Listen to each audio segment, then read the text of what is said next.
Praise দি lord. পবিত্ৰ বাইবেলৰ 2 তিমথিয় 4 অধ্যায়ৰ 1 পদৰ পৰা 3 পদলৈকে অকণমান পঢ়ি দিছোঁ।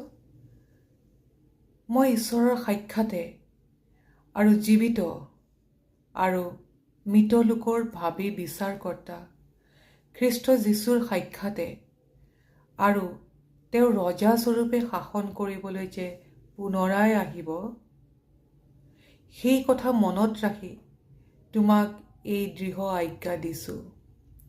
তুমি বাক্য ঘোষণা কৰা, সময়ত আৰু অসময়তো এই কামত উৎসাহী হোৱা, প্ৰত্যয় নিয়া, দবিওৱা, উদগোৱা আৰু সম্পূৰ্ণ ধৈৰ্যৰে শিক্ষা দিয়া।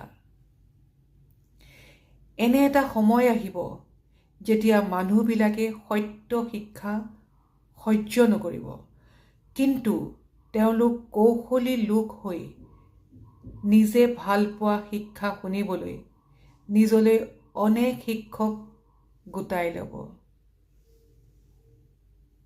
Thank you, Jesus. Thank you, Holy Spirit of God.